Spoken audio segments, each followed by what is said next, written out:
Oradan dartır kesir yok elir. Her şey yok. Ay kurban oğlum, 3 ildir sen o ışıkları kırılmış yerde neter oturursan. Bak yaşasın oturam da. Yok da neter yorulmursan oturma. Gel gel Nasıl o pir yok? dolu. Gidelim. Gel.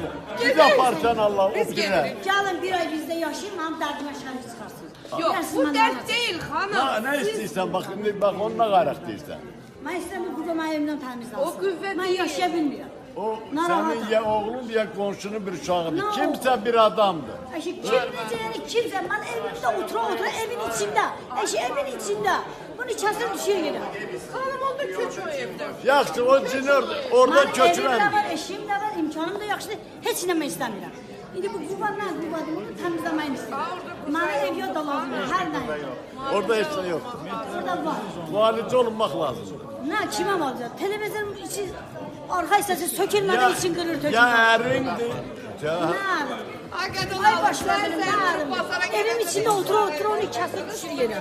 Nə halim da, heç kim buna inanmır. Alnımda olsun ama bir gün olsa, 2 gün olsa mən şübhələnirəm. 3 ildir bu iş mənim evimdə var. 3 dənə ildir. Nə kəsir doğruysa onu qeybə çıxarır.